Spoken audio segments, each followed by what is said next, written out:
Bonjour et bienvenue dans SOAT. Pour cette dernière émission de l'année, nous nous sommes rendus au Centre régional d'art contemporain d'Elkirch, à mi-chemin entre Mulhouse et Bâle, pour une exposition où l'eau et la lune vont de pair. Regardez.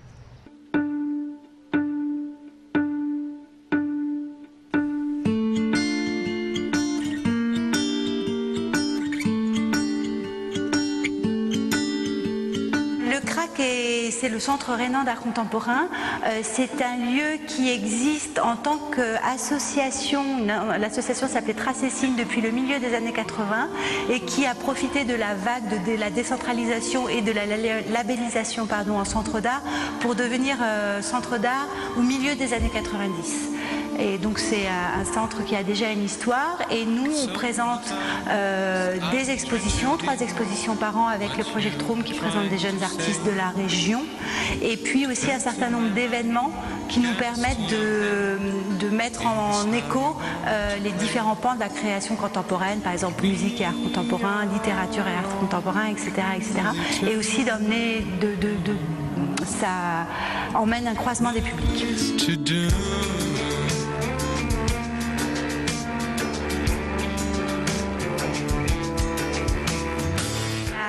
Un Italien qui s'appelle Luca Francesconi, une artiste suisse qui s'appelle Vanessa Safavi et une artiste française de Strasbourg, récemment diplômée de l'école des arts décoratifs qui s'appelle Capucine Van de Broek. Ces 3 artistes ont en commun une interrogation autour, je dirais, des limites de la sculpture et de la question du matériau de la sculpture, qu'il s'agisse du matériau réel, brut, la matière première, ou du matériau culturel.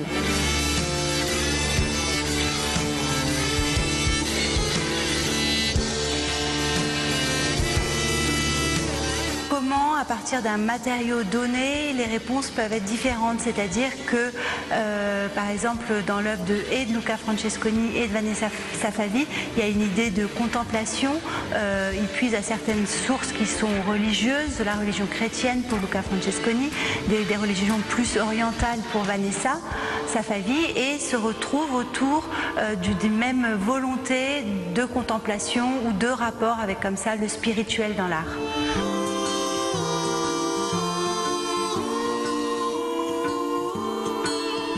La question entre installation et sculpture est très floue puisque les artistes volontairement ne se posent quelque part pas la question et font entre guillemets feu de tout bois, de même que finalement la question entre ce qui relève de l'art et ce qui ne relève pas de l'art est très floue.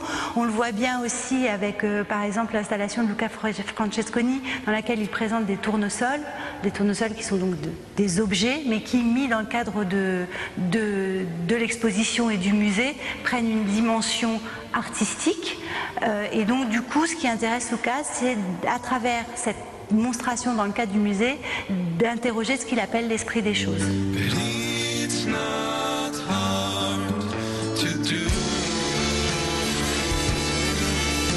Comme le matériau est central, il était important aussi de pouvoir le montrer dans l'obscurité ou en pleine lumière. Notamment, il y a une pièce de Capucine Van de Broek au rez-de-chaussée qui est constituée d'un plexiglas irisé avec un peu de pétrole et qui ne sera jamais le même en fonction de l'heure du jour à laquelle on visite l'exposition. Et ça vaut aussi en fait pour toutes les œuvres de Vanessa Safavi qui accrochent la lumière, qui sont souvent des monochromes et donc qui jouent sur les qualités, sinon de la lumière, en tout cas de la couleur.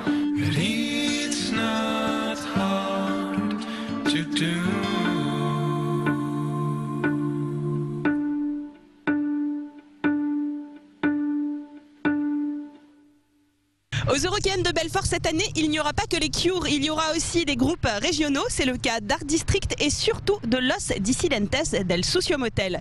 Les Alsaciens se produiront sur la scène de la plage en ouverture du festival. Ne soyez pas en retard, ce sera à 17h45.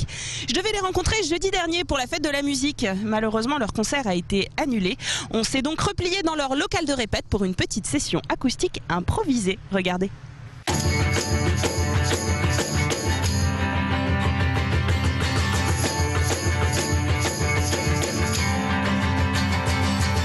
Jouer en acoustique, tu disais.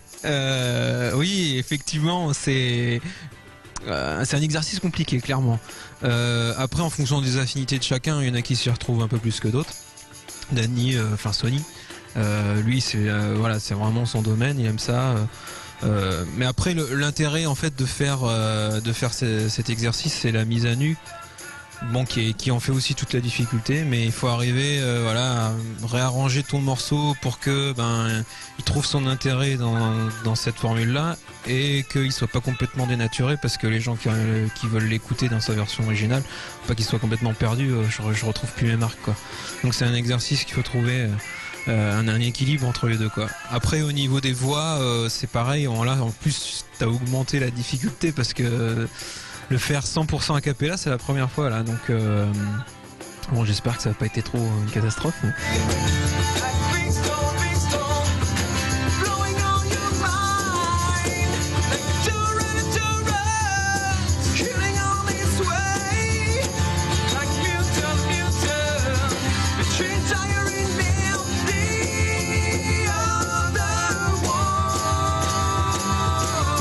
T'habites Strasbourg, les Eurocaines de Belfort en général, c'est le premier gros festival open air auquel tu t'assistes, le premier vraiment énorme, c'est 30 000 jours, 30 000 personnes par jour, c'est vraiment gros.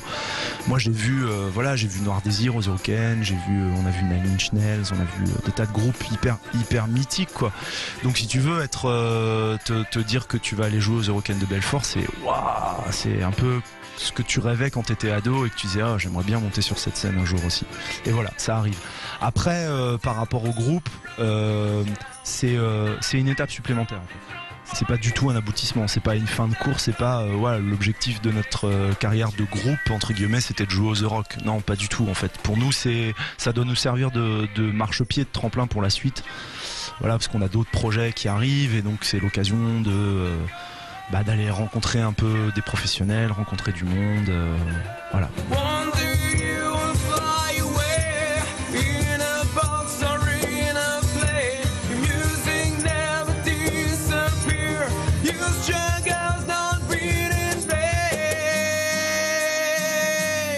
L'album justement vient d'être mixé, masterisé, c'est tout frais, c'est arrivé hier et on est vraiment hyper content, quoi.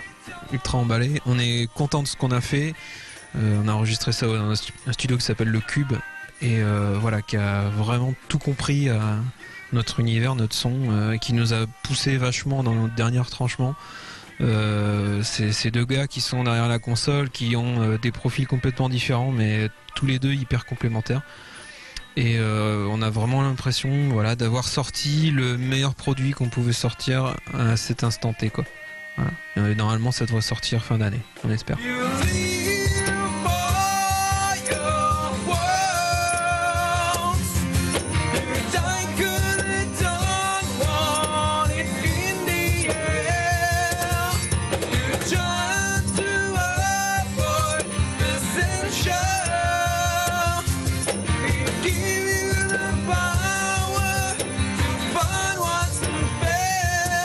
Il y avait des morceaux de l'album qu'on aimait bien, il n'y avait pas de souci. Et en studio, il y a un truc magique qui se passe. C'est pour ça que moi, c'est presque ce que je préfère dans la musique. C'est qu'en fait, t'empiles les couches, tac, tac, tac. Et puis à un moment donné, il y a une couche que tu n'avais pas prévue et qui apporte un truc. Oh putain, c'est génial ce petit. Ça va être un gimmick guitare, ça va être un chœur, ça va être une percu. Et d'un coup, ton truc il prend un autre sens.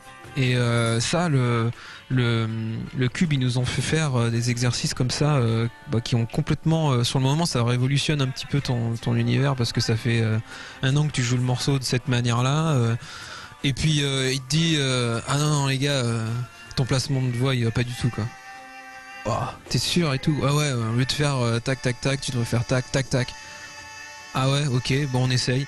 T'essayes, ah ouais tiens c'est pas mal, et puis tiens, et pourquoi tu ferais pas un chœur là-dessus, ah ouais machin, et puis hop, tu réécris ton truc, tu rajoutes les couches, et le morceau que tu trouvais pas mal, putain, ça devient ton préféré d'un coup, quoi.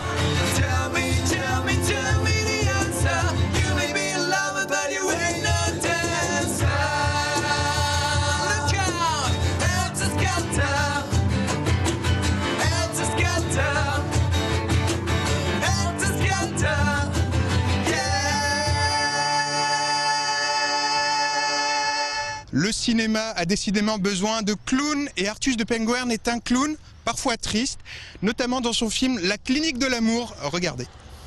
Madame Santiago, je voulais vous prévenir que devant l'urgence, nous allons devoir utiliser un procédé d'anesthésie plus inconfortable qu'à l'accoutumée. Je vais vous demander de vous détendre et de fermer les yeux. Cet été, il y a urgence. Un autocar de touristes vient d'avoir un accident. 20 blessés. Ne manquez pas la clinique de l'amour, là où la vie ne tient qu'à un doigt.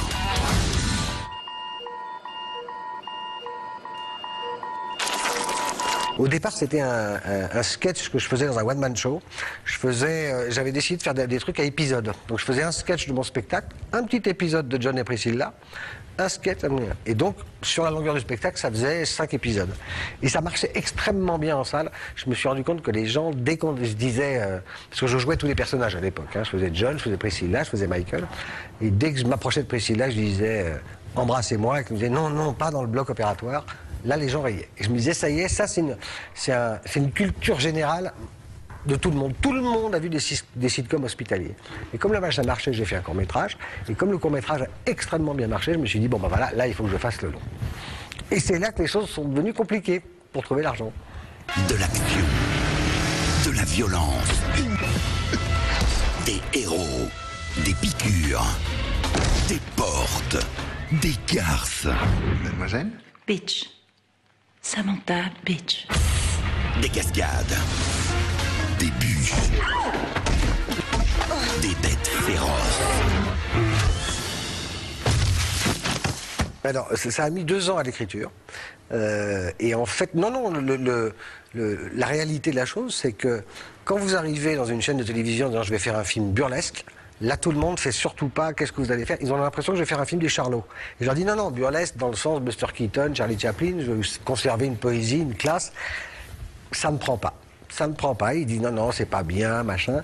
Et puis c'est vrai que sur le papier, il y a quand même une personne sur 10 qui comprend ce que je veux faire. Voilà. Mais c'est vrai, voilà, je me suis trouvé buté à ça. Et puis, un jour, ça s'est débloqué, miraculeusement. Et l'affaire est repartie. Mais ce film aurait pu ne jamais exister parce que ça a été un refus absolument total des chaînes de télévision. Mais total. Venez découvrir les experts en pathologie que même les Américains nous envient. Terminé son nom. Bruno Salomon, Elena Noguera, Artus de Penguern, Natasha Lidinger, Anne de Bertini, with Masha Hermon and Dominique Lavanant. La clinique de l'amour, une thérapie familiale qui va vous faire du bien. Ta gueule, toi! Pardon? Ta gueule! Personne ne me dit ta gueule. Comprendo? Oui, madame. Mademoiselle! Le 27 juin, au cinéma. Et voilà, SOAT, c'est terminé pour cette saison. Nous revenons en septembre, mais c'est aussi la dernière émission de Mélodie. Donc j'aimerais te dire, Mélodie, que ça a été un honneur et un privilège de travailler avec toi. Tu es la maman de SOAT. Et pour tout cela, je t'en remercie. Je te laisse le mot de la fin. Le mot de la fin, après 6 années au sein d'Alsatic, puis d'Alsace 20, c'est un grand merci à toutes les équipes successives, en particulier à toi, Fouzi, en particulier à notre rédac chef, Tanguy Flores. Un grand merci à vous qui nous avez suivis dans toutes nos folies et un grand merci à tous les artistes que j'ai pu rencontrer et de magnifiques rencontres à chaque fois. On se reverra bientôt en Alsace, sur les routes, sur les scènes. À bientôt, merci, salut. On laisse le mot de la fin aux artistes, justement. C'est parti. Je te fais un bisou. Et merci pour ce que tu as fait pour la scène locale après toutes ces années. Ouais, on peut applaudir Mélo. Hein.